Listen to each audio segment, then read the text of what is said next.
Welcome back to the Holistically Well Podcast. This is our first episode of 2026, which I am so excited to dive into. Today's guest is Erika Karl, who is the host of the Rituelle Podcast. She's a mother of two, a prior chemist turned entrepreneur, and owner of Boom Media, which is the incredible group that manages the Holistically Well Podcast behind the scenes. Erika is also the ultimate hostess and brings women together around wellness rituals, an experience I am so grateful to have had with her through her wellness summits. Today, she will be helping us reclaim grounding rituals in the everyday life, which I think is absolutely perfect as we head into the new year, a time where there's so many goals being set and so much talk of new routines to dive into. But our whole focus is really going to be on intentional living for the new year. So how can we create true rituals that are sustainable and not just routines that are going to burn us out? So Erika, welcome. Thank you so much. I'm so honored to be here. I've known you for quite a while now, and I love everything you do. So it's really an honor to be here with you today and having this conversation. Lovely. Well, Erika, I love how you talk about rituals instead of routines. Can you share what that distinction means to you, especially in the context of motherhood and goal setting? Yes. So I think the simplest way to think about it is that routines are something you have to do. Rituals are something you get to do. So a routine is something that you need to do to get through your day. You need to brush your teeth. You need to pack lunches, those sorts of things. Whereas a ritual, I like to think of it as something that helps you come back to yourself, even if just for a moment, something that helps you remember to be present. So, I'll give the story that a couple years ago, I looked around and I had checked all the boxes. I have two healthy kids, a great marriage, a thriving business. And I look back like, what just happened? I don't even know how I got here. And I had this realization that life isn't just saying, I'll be happy when, or let me check this box and let me just get through Friday and I'll be happy. Really, life is this present moment right now. This is all you have. And I was not taking a moment to just dial into that. And I thought, if I continue on like this, I'm going to miss my whole life. I'm going to miss everything that's in front of me, wishing away the toddler stage. And now my kids are in school all day and I miss them. So I really had to get real and get clear with myself on how am I going to slow down without adding more to my plate, without overwhelming myself, but slow down enough to look around once in a while and just appreciate and have gratitude, deep, deep gratitude for where I am at this present moment. I love that. So how did you do it? Because I think so many women can relate to that, of you go through the motions and we're coming out of Christmas season that is oftentimes busy when it really should be like slow and present. And now we're turning into the new year where so many people are setting goals or thinking, okay, by the end of the year, I want to have accomplished this. How do we stay grounded and present in the present moment? Yeah, I think I'm big on micro rituals. So things you can weave throughout your day as you're doing them. So I'll give you some examples in a bit, but I really just feel like if you try and overhaul your entire life and you try to become this 5 a.m. morning person when you like to sleep in, it's not going to be sustainable for you. For years, I read, all the self-help books that said you need to be up at 5, you need to be up at 6, you need to have a whole day before you have a day. And I would try to do it and I'd fail and I'd have so much shame. And that's just a vicious cycle because it makes you not want to strive for things. It makes you not want to try to be better. So if you can just be 1% better each day. So some examples of micro rituals are, I have to get ready every day. I have to do my makeup to get out the door and go to work. So while I'm doing my makeup, that's when I say words of affirmation.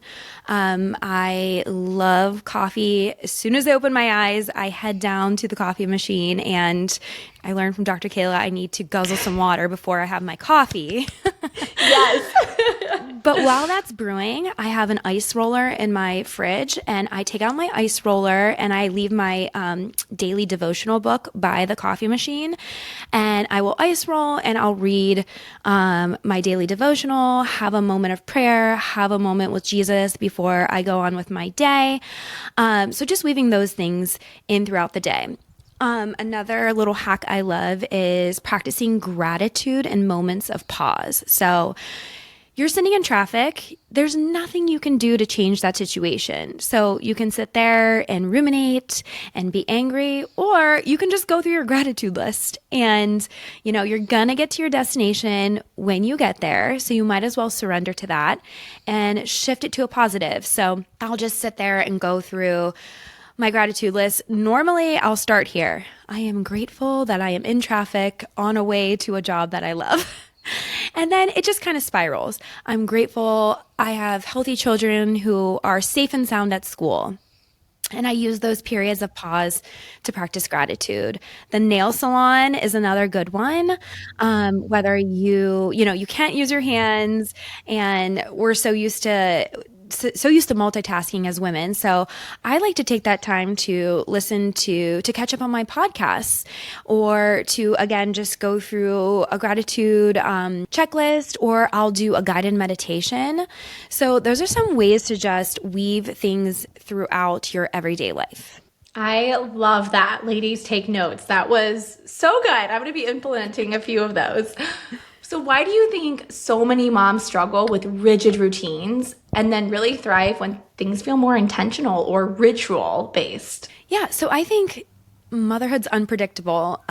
Maybe you do like to get up early before your children, and for the past week, little Gino has been waking up and interrupting your routine, and then your whole day is thrown off. So I think rituals, like I said, are something you get to do, so they give you a little bit more flexibility. It's not so rigid. It's not a box you have to check off. Rituals really just give you a little more grace in the process, and it's something that doesn't demand perfection. So if you think of rituals from that sort of mindset, you can sort of help it ebb and flow with you and with your life. So another really great example is I like to, in the morning, do some journaling. And if that doesn't happen, that's okay. Maybe at lunchtime, I'll set aside some time to do that, or maybe in the evening before bed, or maybe it doesn't happen today, but it happens tomorrow. I think just being okay with it not having to be so perfect, having to happen every single day, just your mindset around it, changing your mindset a little bit, is helpful. I think that's great. And you are somebody who has so many moving parts with your business. You have multiple avenues to your business and the way that you support clients. Your children are starting to get into activities. You are good with doing date nights with your spouse, all of that. So for the women who say they just don't have time for themselves amongst it all, I know you mentioned micro moments and micro rituals, but what are some other tangible ways for women to reclaim time when they feel like they don't have enough of it? Well, I'm a huge fan of outsourcing if you are able to. Okay. So I have, actually, we as women need a village. Back when women had babies, there was a whole tribe to support you. And now oftentimes we move away from our families. We don't have that support. So I think number one, not being afraid to ask for help. It is not shameful. We need it, even if it's just friends to offer a listening ear. But outsourcing anything you can. And that could even just be ordering your groceries. It's the same price to order your groceries on Kroger and go pick them up. That gives me 30 to 45 minutes back of my day versus having to go into the store. And it also helps me budget. So yes. I think it's a win-win. Another thing is if you can outsource, laundry or a cleaning service, or I have a lot of help with my children. We do have some family members close by, or else I could not do what I do. You can't do it alone. So asking for help, whether it be from friends and family, outsourcing whatever you can. There's a lot of ladies who have VAs or help from, not even within their city, and that can be an avenue too. So I just think being comfortable with asking for help, also being comfortable with, I think, understanding and accepting that everything doesn't have to be perfect.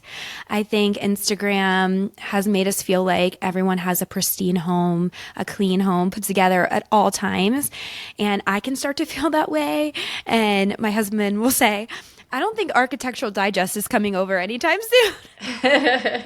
So really just taking this invisible pressure we sometimes put on ourselves, just being okay with putting that aside.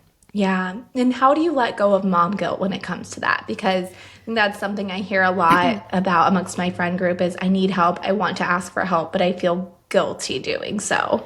Yes. Well, I don't have all the answers. I definitely think that's a pain point of mine is mom guilt, especially as, my son, he's in second grade. So he's gone now all day. And then he comes home, he has a snack, he goes in the neighborhood to play with his friends. I see him at dinner time and I'm like, buddy, I don't even know you anymore.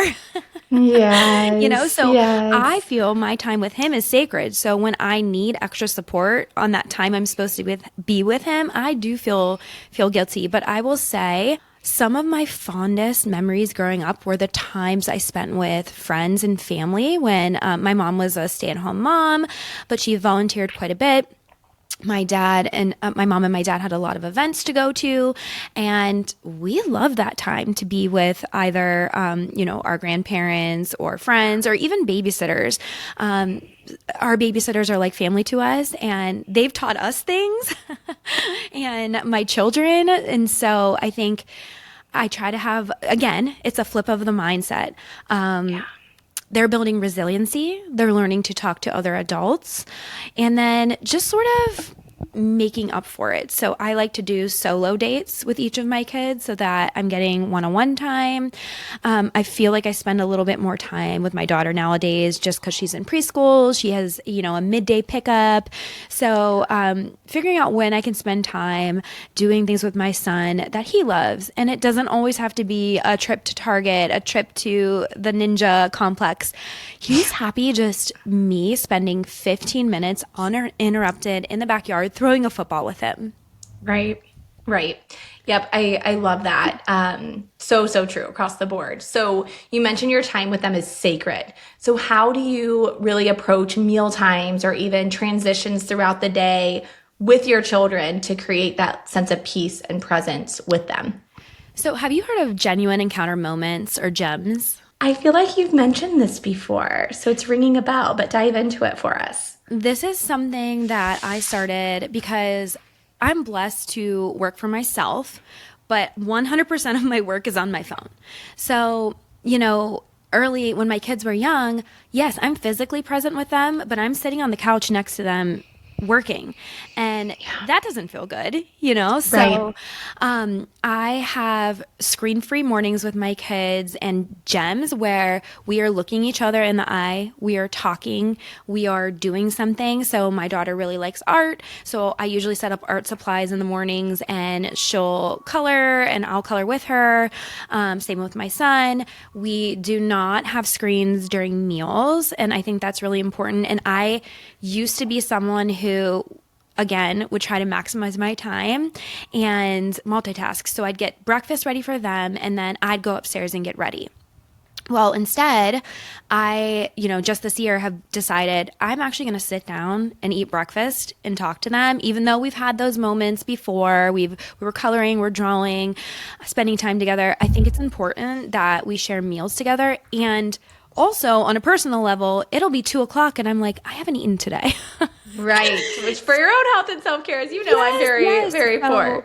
Sitting down, not standing up when I'm eating, having a conversation with my kids, I think is super important. On the way to school, I take my daughter to school and we talk, we sing, we laugh. She's not on a device. I know that some people, the car can be rough and they bring the iPads, but that's sort of a no iPad zone for us.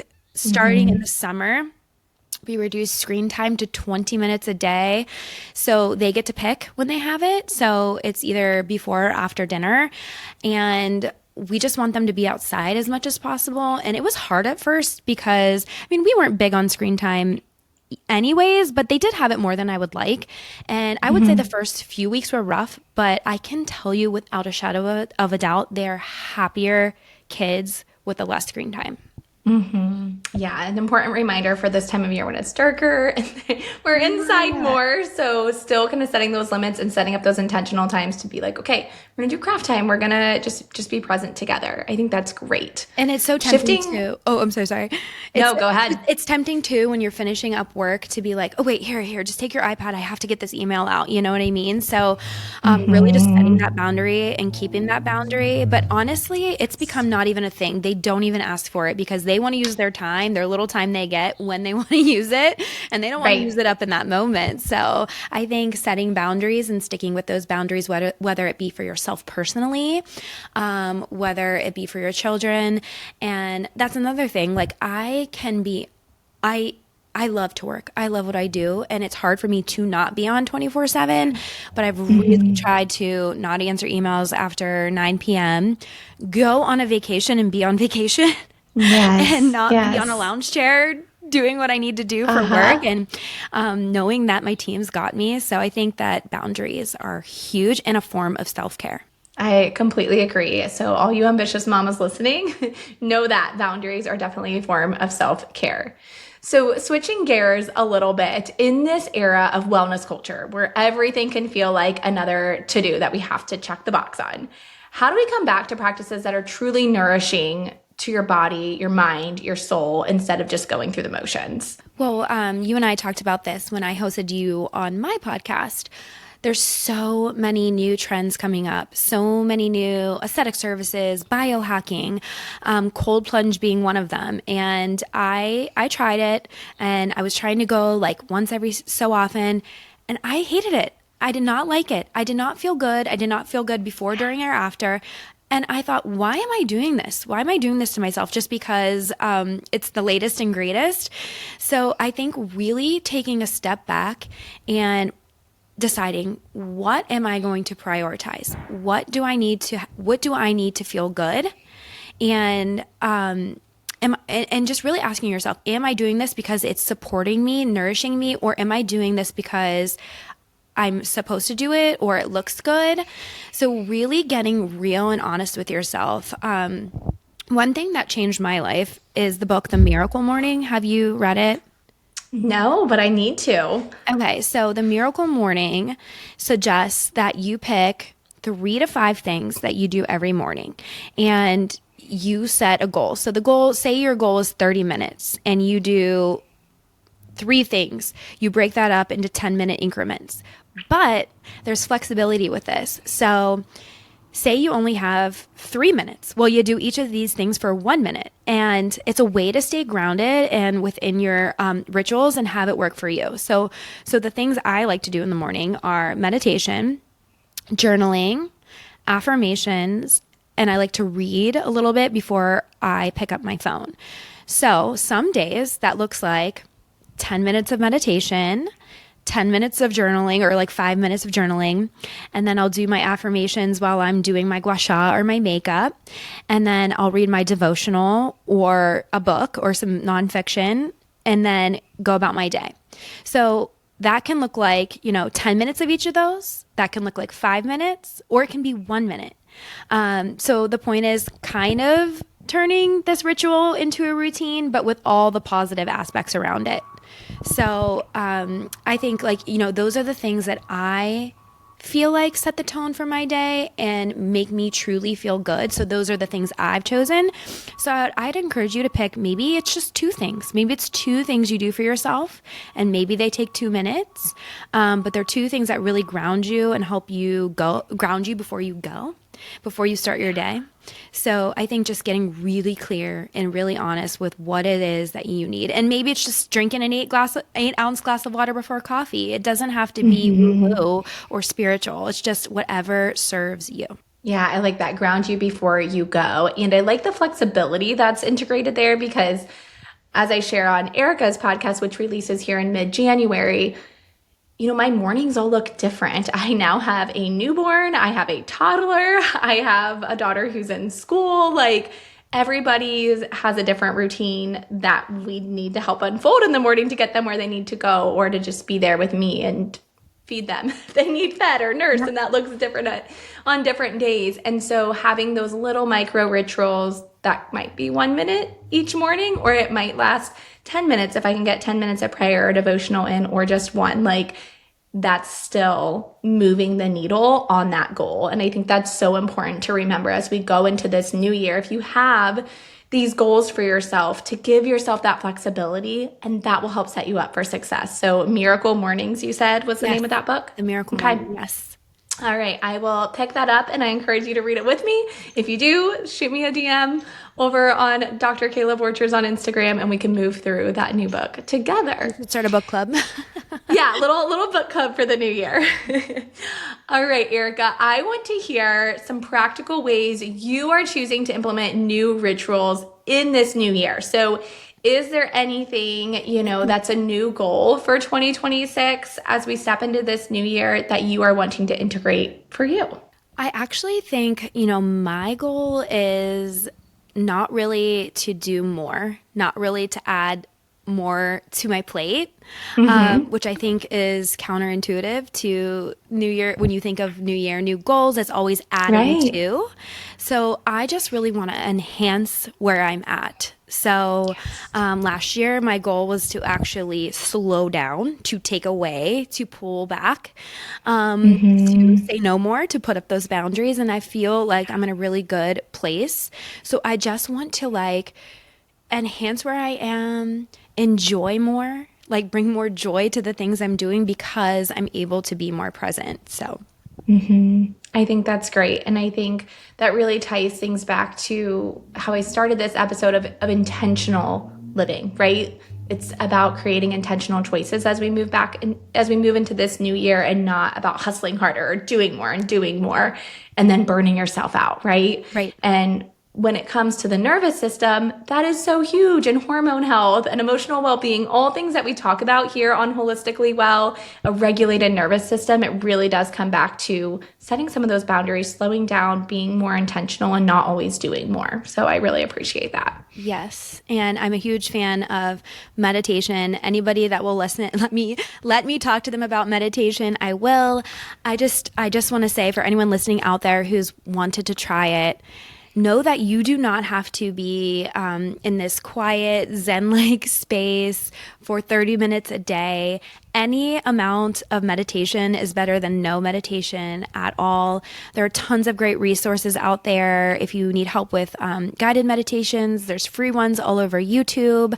On my Substack, which is just rituelle.substack.com, I have a 7-day meditation series. And in that series, I have meditations for when you're in the car, when you're doing your makeup, on your hot girl walks. So I'm just really passionate about helping women, start meditating, realizing they don't have to be perfect. And it's just had so many amazing benefits in my life, especially, like you say, when it comes to nervous system regulation, and just how you move about your life in your day, how you make decisions, how you treat the people around you. So I'm super, super passionate about meditation. Love it. And if you're listening, you're like, oh, I don't know, I can't add another thing in. Remember that a mother who is helping regulate herself and feeling more grounded and calm and connected, that you are setting the tone for your entire household. And if you're not a mom yet, you're setting the tone for those that you're around, right? For the friends in your friend circle or for your roommates. And so taking that time to pour into you really will have a ripple effect in the loved ones in your life.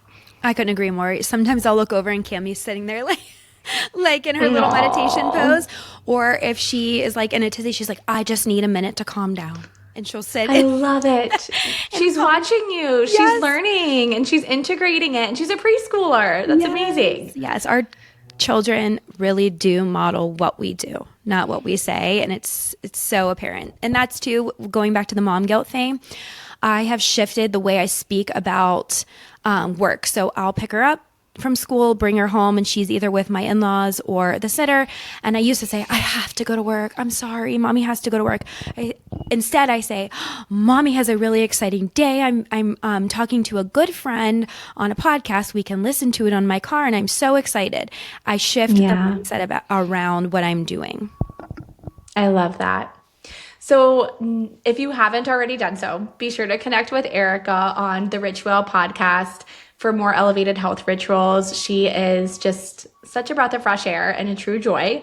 I've also linked her resources in the show notes for you. So she had mentioned her Substack. It's all down there for you. And now I invite you, our listener, to reflect on what ritual you want to bring into 2026. Something simple, repeatable, and sacred in its own way. After this episode, spend some time in your own thoughts, in silence, and truly thinking through what this looks like for you. And if you want an accountability partner, feel free to DM me on Instagram at Dr. Kayla Borchers, your new ritual. I would love to hold one another accountable and cheer you on. In closing, thriving isn't about doing more. It's about slowing down enough to feel your life again. I hope this carries intentional living inspiration for you into 2026, my friend. Until next time, be well.